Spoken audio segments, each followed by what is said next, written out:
So this week and kind of the coming weeks, we're going to start working on some front headlock positioning, some chokes, some defense from there, and then we're going to transition into a pretty heavy wrestling section of our curriculum. So we're here today, we're more just focusing on getting the snap down and working on the front headlock. So we're here, all we're going to look for is a simple wrist grip and a head club here. So I'm going to push and snap Austin down. Now, when I snap Austin down, a couple things I'm looking for. One, I want to put all the weight of my shoulder right in the back of his neck where it connects in. So I'm here, I put my weight right there. My inside hand, I'm going to cup his chin. My outside hand, I'm going to pull this elbow. All right? This is going to give me that front headlock control. That's going to give me options both positionally to score and, submission-wise to give me some good ideas. So I'm here, boom. First thing we're going to do is just transition to take the back. So I'm going to lift that elbow up, tuck my head in the armpit. And I'm going to circle until I'm almost hip to hip with it. So I'm circling as close to hip as I can. As soon as I get my body mostly past this elbow, I'm going to let go and reach up for his hip. So as soon as I'm here, I reach up for the hip because I don't want Austin to forward roll and try to re-guard. So we're looking for that hip. As soon as I have that hip control, I can pop my head out and ride that hip. Once we're there, I'm going to sneak my hand in to grab that backpack. I'm going to use my knee to roll Austin and take his back. So I'm here, we start on our feet, I grab Austin, I push, pull. As soon as I get here, I tuck my head, start to spin. Hand comes up, out, sneaks for that body lock, transitions to the back. A little bit of review from Tuesday, but questions on this? Can you kind of highlight when you transition from just that wrist control to that elbow? Yeah. So biggest thing is when I'm hitting those transition points is when I'm here, boom. As soon as his hands, he starts to lose that balance and he can't plant his hands to stop, that's when I would transition to that elbow. Same type of thing as when I'm transitioning here. When I come off the elbow is when the elbow is no longer a threat to me. Because now if Austin reaches for my legs, I can't reach him. I let go of the chin when I'm already past and I don't need him to stop spinning. Does that make sense? So there's a couple of those transition points you can hit for those reasons. Can you just do it again? Yes. So we're here. Here. I'm here. He can't reach my legs anymore. So boom, I can grab that hip and let go of that head. Then that lets us sneak in for that backpack drill. Boom. On the back. Then I can jump off. Other questions on that? How awkward is it having your hand down, looking underneath your leg? Not terribly. The reason you don't do this head high, not a bad question why you're talking that there, is because if I stay head high here, it's a lot easier for Austin to follow me and start to grab for that leg and hand fight up. So the reason you're using that is to block. Okay. Interesting. And you can use that to transition. So it's blocking that elbow from reaching and making it harder for him to follow. Other questions? All right. More experienced guys grab less experienced guys. We're here. I get here with Austin. I'm way bigger, way stronger, way more handsome. So boom, I snap him down, right? I'm still getting to that same position. Couple things to look for. One, I don't want to be on my knees in this front headlock. So a lot of you guys were kind of posting here on this outside or this inside knee. I want to be up on my toes the whole time. One, I'm a lot more mobile. Two, it sucks a lot more for Austin there. Okay? So I want to keep my weight and my pressure on him. Also makes it a lot harder for him to stand up here. Two, when I'm here, I'm not just lightly holding onto his elbow as a gentleman. I'm trying to pull his elbow out of socket if I can. Not even looking at it or anything. You're gonna. I want this uncomfortable for us. Okay. All right. So those are two things I just noticed from a couple of those drills. Next one, we're gonna keep that chin cup. We're gonna push into him, reach in for that fatty part of our palm, and go to that guillotine. So I'm here. I push in, cup my hands. My inside knee, I'm gonna slide in. I want my foot on the outside, knee pointing in, using that kind of shin shield, similar to when we were re-guarding from side control. That's kind of the easiest equivalency here. Boom, here. Outside leg, up and over, and then I curl everything in. So I'm here, and then you throw it in. What happens? So we're here. Boom, I'm pulling this elbow up. Boom, I sit him in. I reach in with that hand. As soon as that hand comes in, I'm sliding that foot in.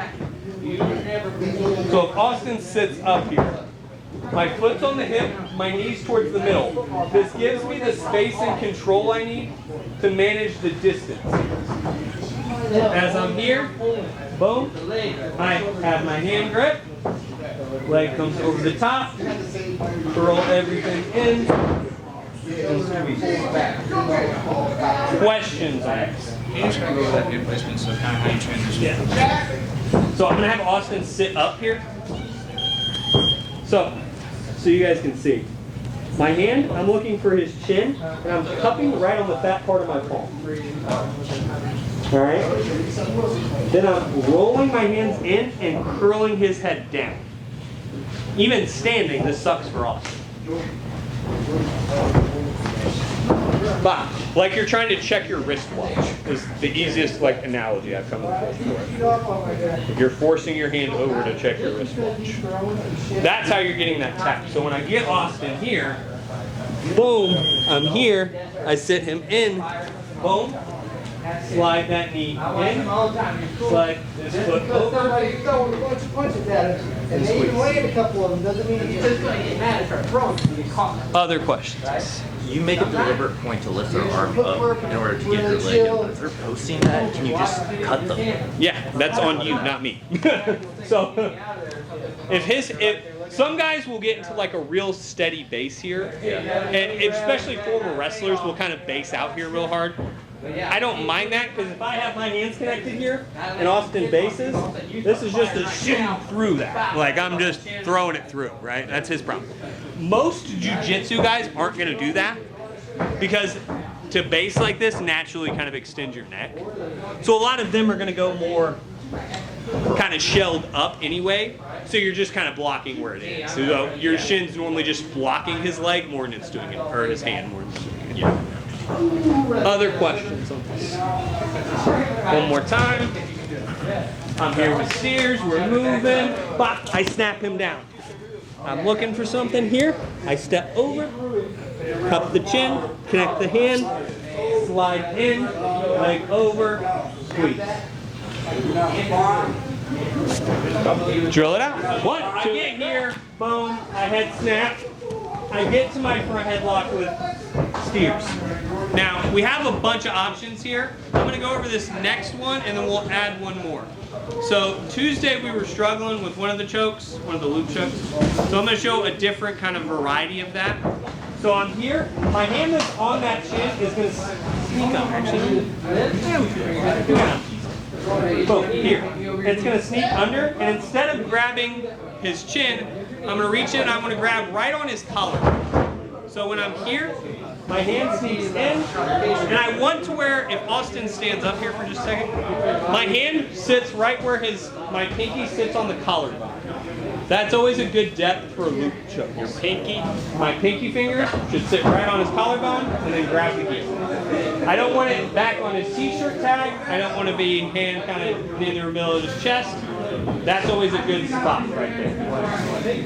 Like I will literally slap my hand into his collarbone and then feed myself the collar. So when I'm here, I'm going to have that grip here. My hand that's on the elbow, I'm going to pull the elbow up and punch my hand behind it. As soon as we do that, I'm going to circle away from the arm. We're not gonna slow down for it. We're also not gonna do that. It's a whole lot. What happened? Choke. Okay. So I'm here. This hand reaches under. Here.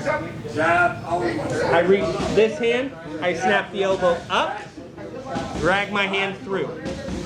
I'm going to loosen up because I like Austin, not because he deserves it. I'm going to look to circle. If I can, I want to flatten him out. But most of the time you don't need it. You can just pull that collar. It's a real nice one. Yeah, for you. For me, I don't care. So the difference is, I like to hit this as kind of a 1-2 punch. I'll look to connect my hands, and if they aren't there, I'll snap this collar. So like, I'll come here, and I'll start to look for this, and a lot of guys will defend, which then lets me come here and finish that. It's a quick choke. It snaps into place very nicely. Definitely want to try. Make sure we split up into groups where we got at least a couple collars. Okay. Questions on this? 1, 2, 3.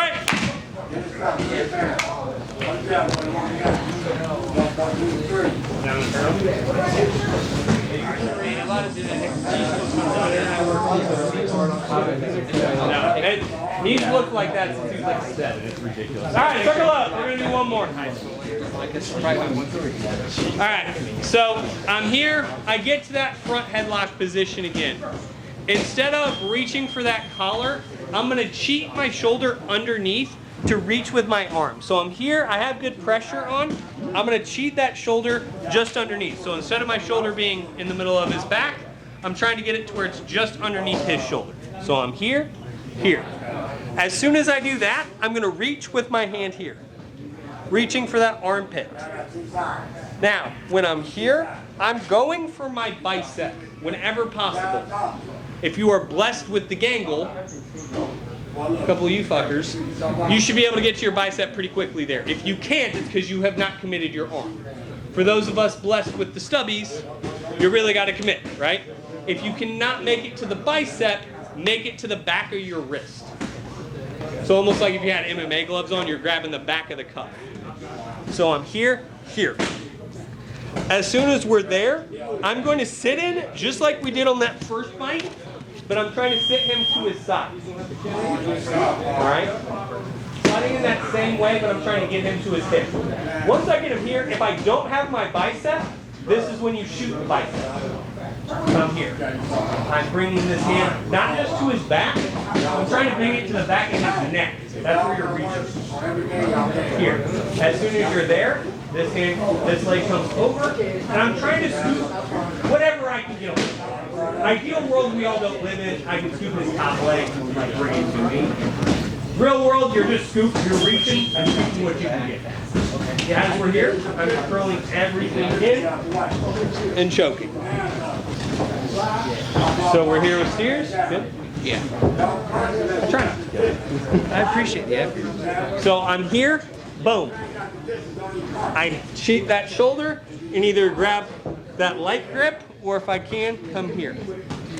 I slide, get him to his side, walk in. Scoop if I can, squeeze.